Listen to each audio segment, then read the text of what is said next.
Queridos irmãos, boa noite. Que Jesus nos abençoe, nos envolva na sua paz. Nós vamos refletir hoje sobre um tema melindroso. E passei a tarde meditando como fazer essa abordagem, já que de uma maneira ou de outra, a grande maioria de nós estamos sofridos nas nossas relações humanas. Vivemos um tempo em que os vínculos familiares, os vínculos com a comunidade também se rompem com grande facilidade. E qual a causa disso? Jesus foi indagado a respeito do divórcio, se seria correto, segundo a lei, dar carta de divórcio. E naquele tempo só o marido podia fazer isso, a mulher, considerando que na lei que Jesus defendia, Deus dizia que o homem e a mulher se uniriam, seriam uma só carne, e que haveriam de ter descendentes, e que ninguém seria potente o suficiente para separar aquilo que Deus havia juntado. Não separeis o que Deus juntou. Então, indagaram isso a Jesus. Mas se, tentando tentar a Jesus, que ele entrasse em contradição. Mas veja, Senhor, se o Senhor mesmo defende que aquilo que Deus uniu, o homem não tem poder para separar, como então explicar a possibilidade de dar carta de divórcio a uma mulher? E Jesus diz assim: por causa da dureza dos vossos corações, porque no início não era assim. No início era diferente. Que início Jesus está falando? Nós precisamos parar para pensar. E também parar para pensar o que foi que Deus uniu, não é? Então, Jesus deixa claro que ele está se referindo a uma lei civil que vinha regular as relações, abrandar os costumes, que permitiam ao homem que se considerasse lesado na relação conjugal apedrejar a mulher até a morte. Então, a possibilidade de substituir essa punição de apedrejamento até a morte pela separação, pelo divórcio, era um abrandamento da lei. E nós vamos vendo que as relações humanas, elas vão evoluindo de acordo com a nossa capacidade de compreendermos o que seja a ética e o que seja a moral. Então, as leis humanas, elas vão se abrandando também. O olho por olho e o dente por dente de Moisés era um abrandamento da lei, que antes previa assim: se alguém faz um mal para uma pessoa da minha família, eu tenho o direito de ir lá e destruir toda a família.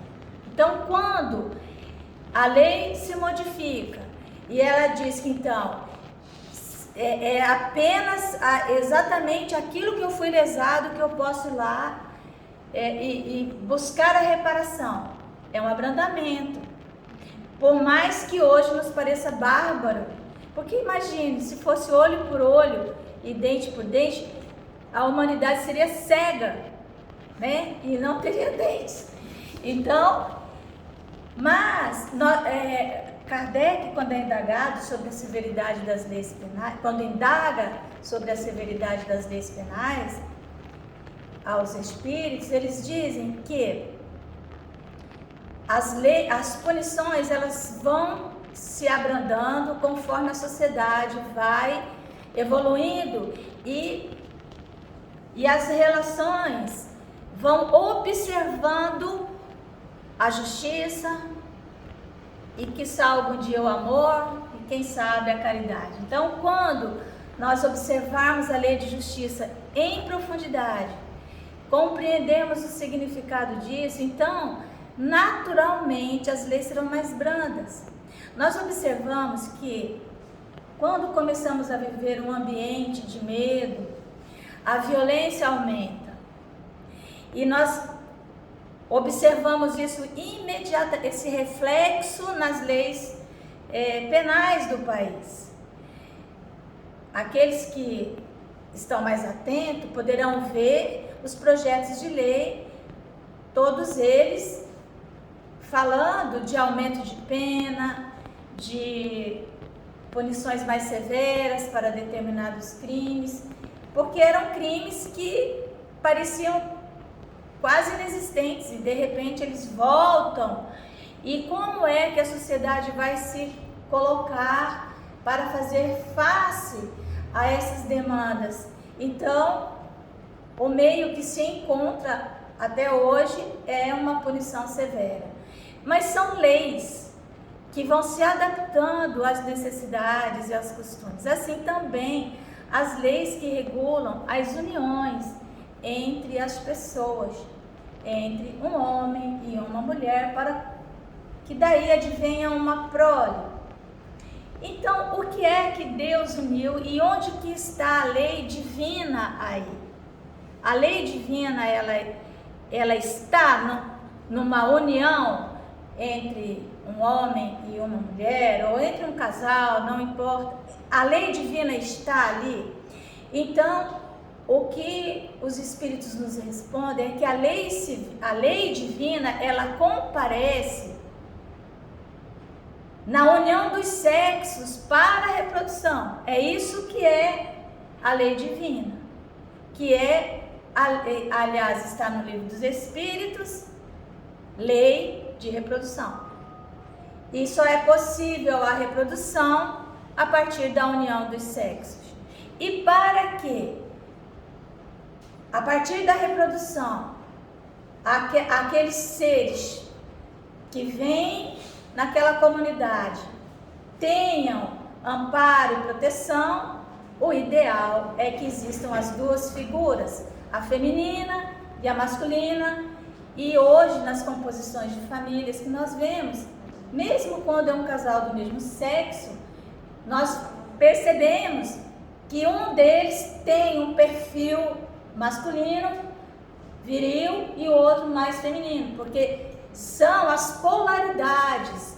Então Deus está falando das polaridades, do masculino e do feminino, para que aquela criança, aquela prole, ou aqueles projetos, ou seja o que for, que a gente vai chamar o grande terceiro daquele casal, né?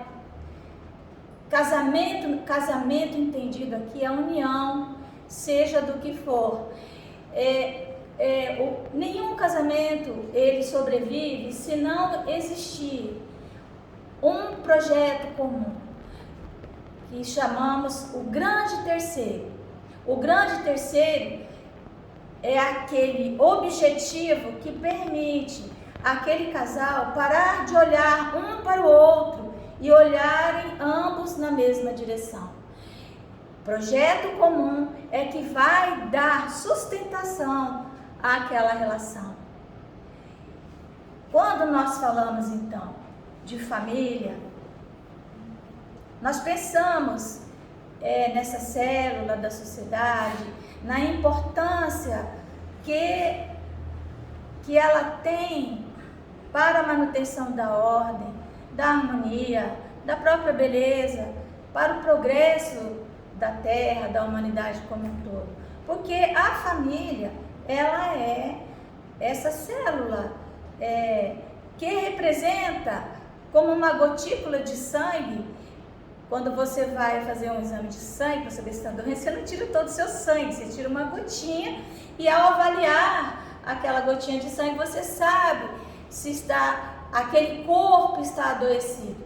Então, pela análise dessa célula da família, nós podemos saber se esse corpo social está adoecido ou em que nível ele está adoecido, como que estão se comportando essas relações familiares, ainda que seja um agrupamento de pessoas que não tenham uma prole genética, que tenha sido gerada pelas leis da genética. Falamos aqui sempre de projetos. Allan Kardec, ele não teve filhos, né? Mas ele, junto com a sua Amélie, né, Gabrielle Coudet, ele legou à humanidade,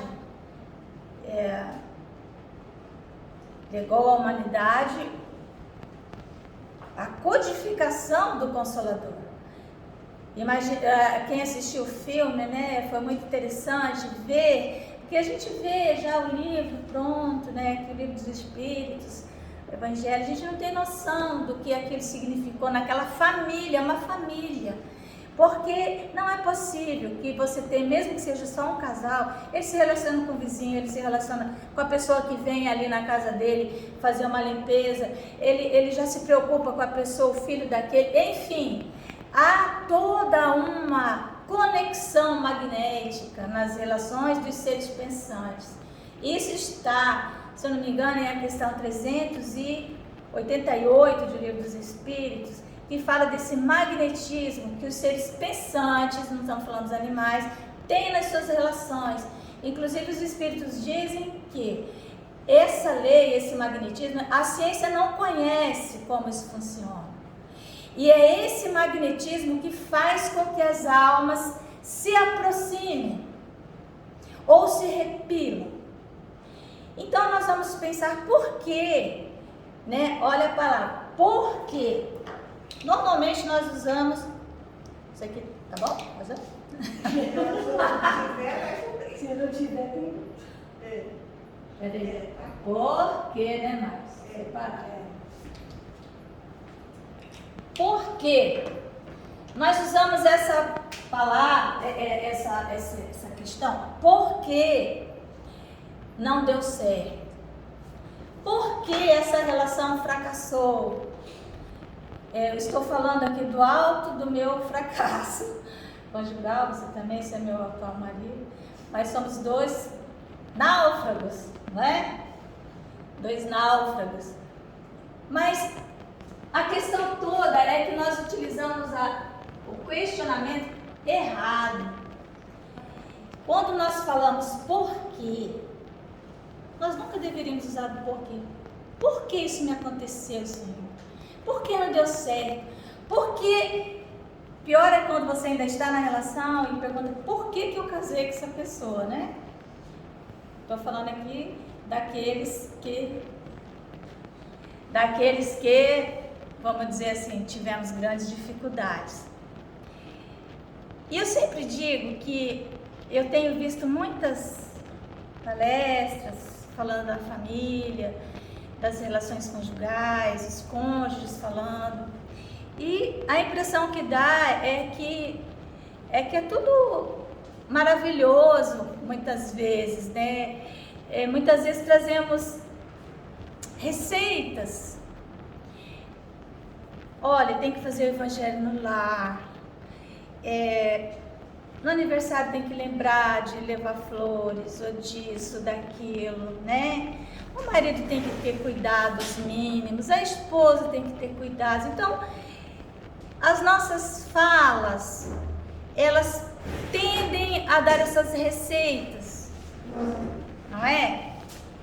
E eu fico ouvindo, e aí termina a palestra e todo mundo, pois é, mas aquele casal que faz isso, ou que pelo menos para pensar nisso, ele está salvo.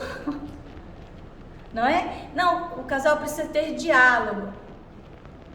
Se você conseguir que o seu parceiro estabeleça uma relação de diálogo com você, você salvou a relação. Porque o diálogo, ele é curador. Não pensem vocês, não sei se tem psicólogo aqui, 10 anos de terapia. Sabe o que foi que curou? O diálogo, né? É isso, o diálogo, ele faz esse processo de cicatrização. Então, se o casal consegue estabelecer o diálogo, talvez nem precise tanto de centro espírita, de religiônica, porque está salvo. E a questão toda é que numa relação que já se deteriorou, uma das partes não tem mais interesse na manutenção daquele sistema, ou as duas. Então, não adianta trazer a receita do que deva ser feito, porque não será feito. Não sei se vocês estão entendendo o meu raciocínio. Se já está naquele ponto, se já chegou naquela situação,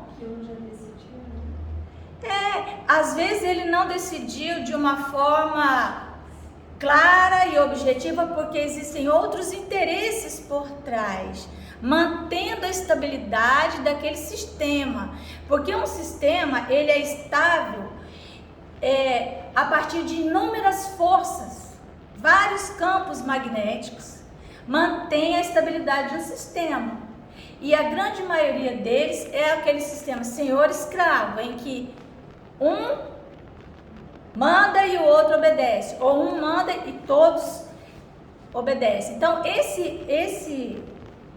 essa forma de estabilidade nas relações, ela foi mantida durante muito tempo. Então, as relações pareciam estáveis, por quê? Porque simplesmente havia uma força muito poderosa de uma das partes, mantendo aquela estrutura. Quando alguma dessas forças aqui, questão 386, as relações, 388, deixa eu ver se é, de repente, falando, entre os seres pensantes, há ligação que ainda não conheceis. O magnetismo é o piloto desta ciência, que mais tarde compreendereis melhor. Então, toda essa estrutura de seres pensantes, seja de duas pessoas, de uma família, seja de uma comunidade inteira, seja da Terra, ela está ancorada, fundamentada nesse magnetismo. Algo que acontece, diz a física quântica, né? A gente não conhece, começando a entender, que acontece lá no Japão, tem consequências aqui, e hoje nós já estamos vendo isso através do magnetismo, que traz as imagens, né, do celular, que traz a voz, que traz as informações, é tudo através das ondas magnéticas. Nós nos comunicamos através dessas ondas.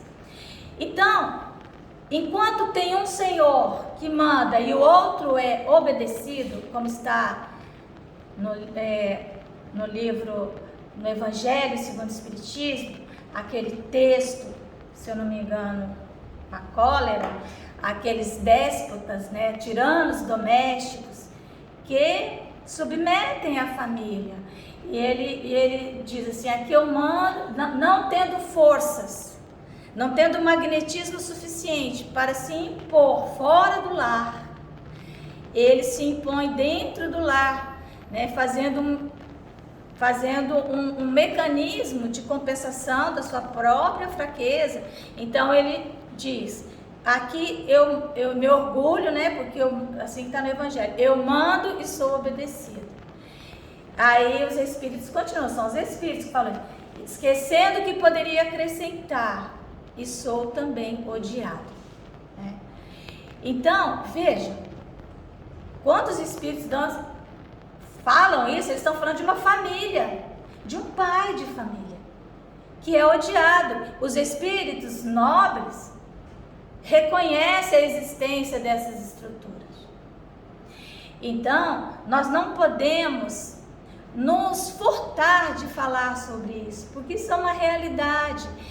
E sem esquecer que a grande maioria nos tempos atuais vive conflitos muito grandes, muito graves, porque aquela força que vinha de cima para baixo, ela já não é tão poderosa, desde que a mulher ou os outros membros da família conseguiram de alguma maneira se colocar.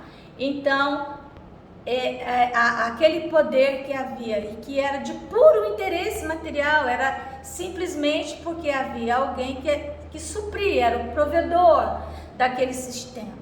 Quando isso sofre alguma alteração, aqueles que eram subjugados passam a buscar a sua própria liberdade. Então, mas isso é uma família, isso é casamento, isso é compromisso. Como que nós vamos enxergar? Isso é missão.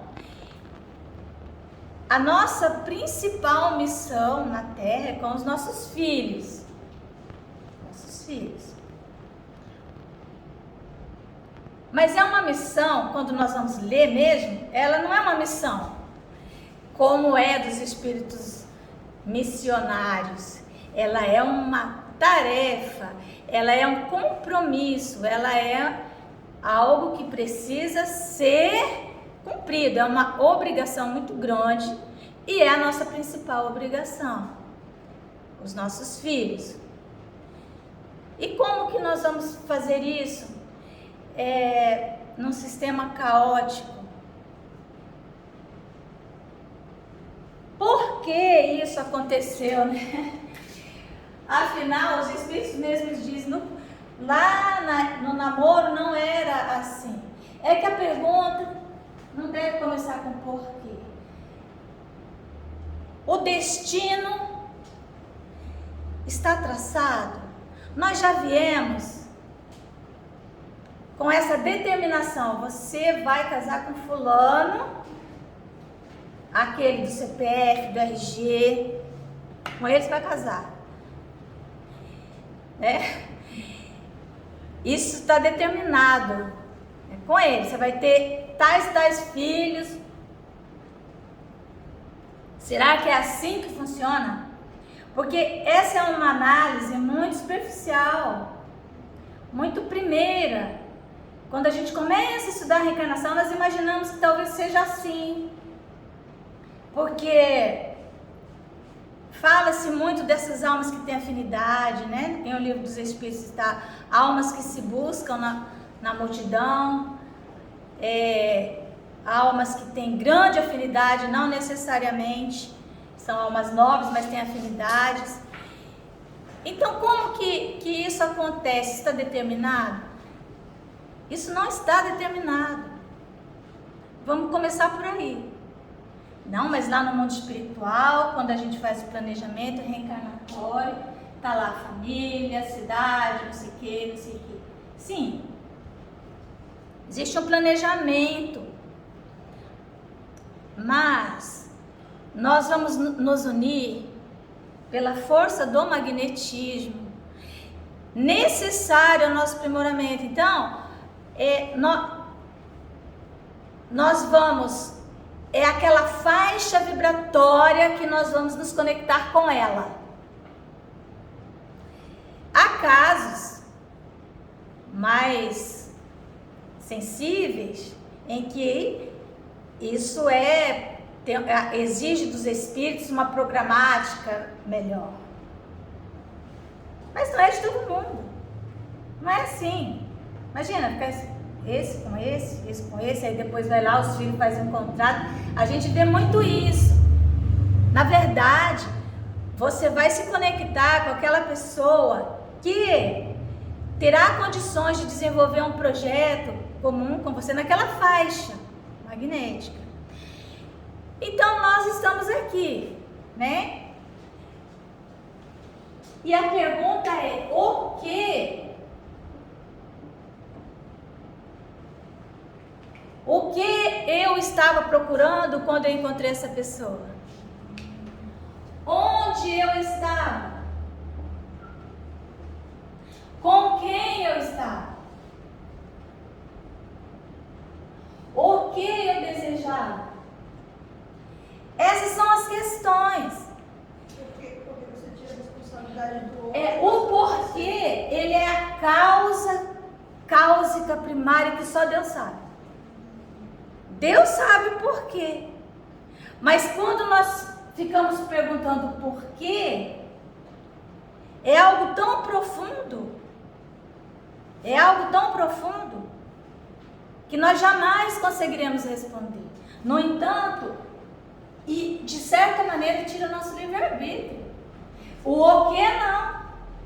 Tem um amigo que veio reclamar para mim da esposa, que ela gostava muito de balada, que assim não dava, que ela só queria festa, final de semana. Aí eu falei: onde você a conheceu? Numa balada. Você quer o quê? Né? Conheceu numa balada. E ela gosta de balada. Você estava lá, magneticamente, vocês se uniram dentro daquela faixa. Agora você quer tirar ela dessa faixa assim? Não é? Então, vejam. Não, mas agora tudo mudou. Ela não. Ela continua a mesma pessoa. Foi lá que você encontrou. Você gostou dela daquele jeito. Então, o que, onde, com quem, para que eu estou me unindo com essa pessoa? Isso tudo envolve escolha, liberdade. Não é? Acontece que quando nós estamos apaixonados, nós não fazemos essas perguntas. Nós queremos saber como que vai ser o vestido de noiva, né? Faz uma semana que está namorando o rapaz, já está pensando no casamento, né? Não é assim? Já estão pensando. Aí, e que vai casar não sei aonde, que vai, como que vai ser a casa, os móveis, isso tudo é segundo plano. Você já foi na casa dele ou dela, sem ele saber, chegou bem devagarinho para ver como ele trata a mãe dele, como ele trata a mãe dela, porque é assim que ele vai te tratar. O que os seus irmãos falam a respeito dessa pessoa? Ah, mas comigo vai ser diferente. Então, será que é Deus que está unindo isso? Porque Deus nos respeita, né? Ele respeita o nosso livre-arbítrio. Então, esse é um casamento que Deus foi lá e uniu essas pessoas. Então, mas Márcia, tem casamento que é de prova, você casa. Eu digo casamento, falo para meus filhos, existe casamento de prova, mas não tem namoro de prova. É que o povo não namora, né? Já vai, começa a ficar, depois já vai morar junto. Porque para mim casamento, para mim é assim, namorou então para mim já tá noivo, meus filhos já casou. Não tem o ritual necessariamente, mas estão casados. Você está casado com essa pessoa, né? Vocês vivem em união estável, casamento. Então, para que nós estamos juntos? O que é que nós queremos construir? Então, no namoro, se você dá esse tempo e você realmente está interessado no seu futuro, se você tem um foco, é aquilo que eu digo, essa pessoa está salva, né? Porque ela vai enxergar os sinais e ela vai tomar as decisões na hora certa. Mas eu não vivo sem ele, né? Não vivo sem ele, não vivo sem ela. Então, será que essa união em que a razão não comparece, será que vai... Casamento de prova. O que é um casamento de provações? Porque a grande maioria dos casamentos são de provas. E nós pensamos que é a tortura doméstica que é a prova. Não é isso. Aliás, é uma questão no Livro dos Espíritos. Deixa eu ver, 900 e...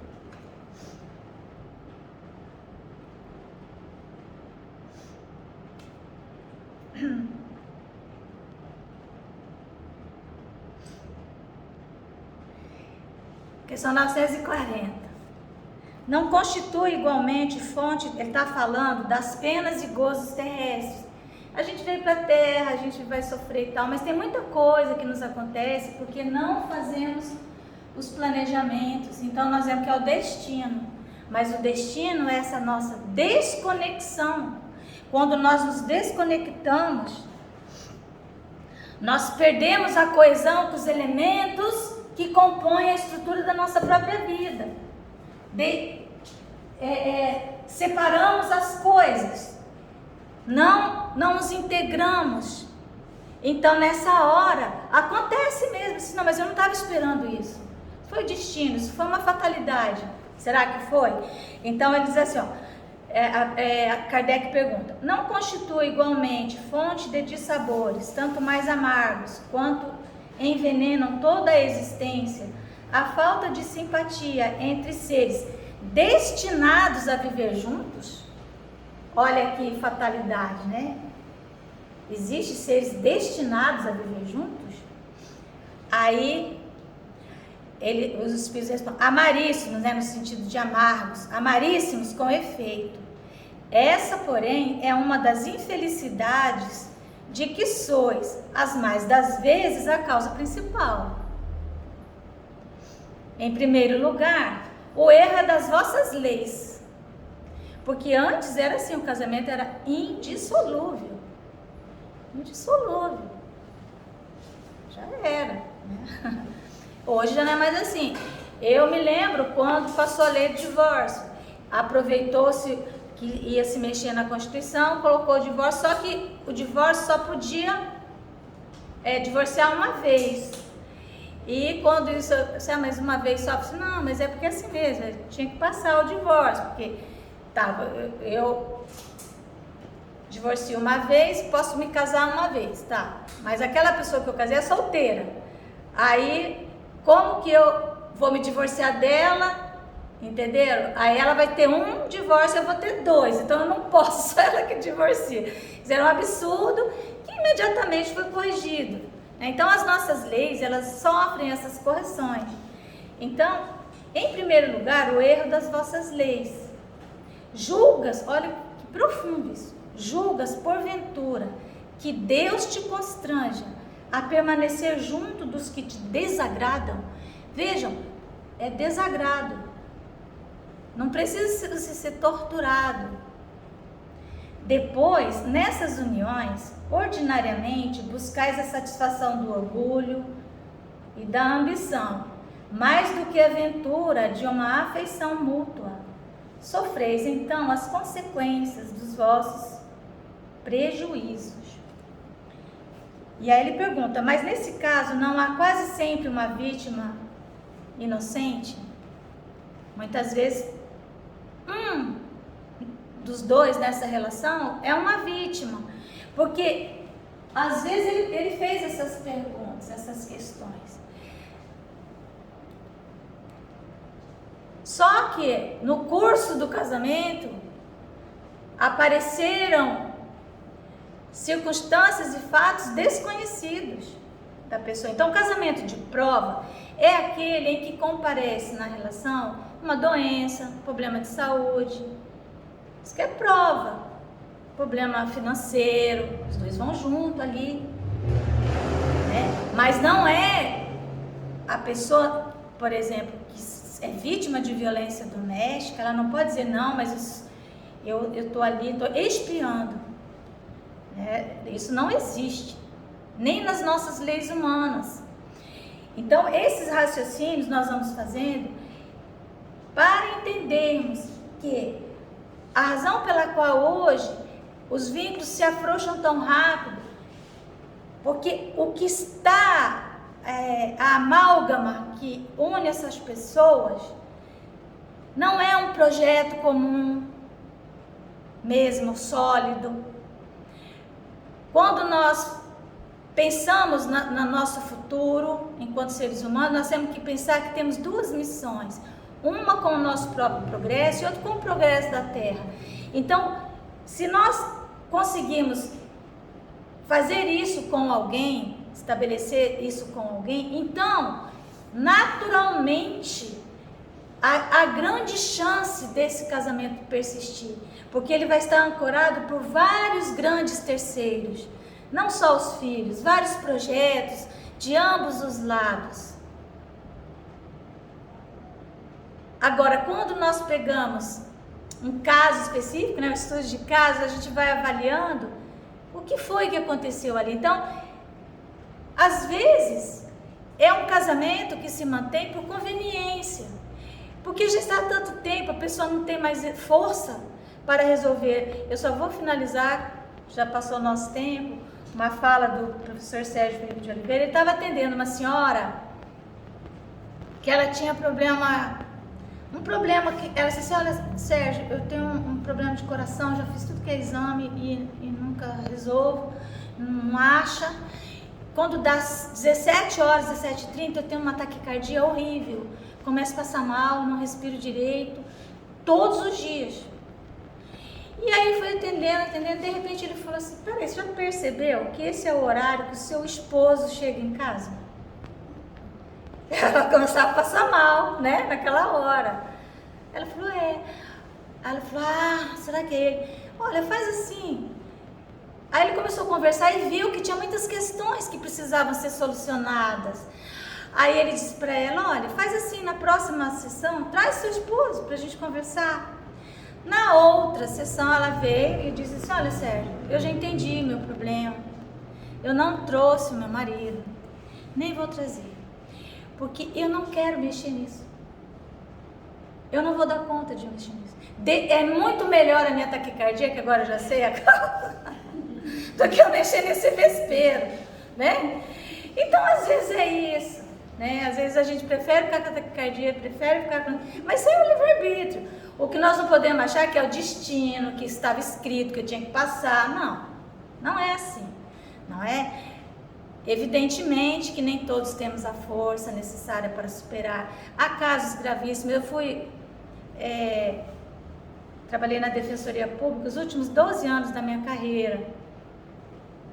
E eu vi coisas terríveis nas relações, né, conjugais e tal. Então, é um assunto que tem que ser tratado com muito silêncio, com muito cuidado.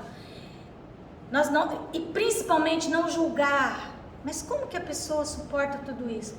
É porque ela, dentro dela, sabe que talvez aquilo seja melhor, ela prefere ficar, não conseguiu a ajuda necessária, não conseguiu o apoio suficiente.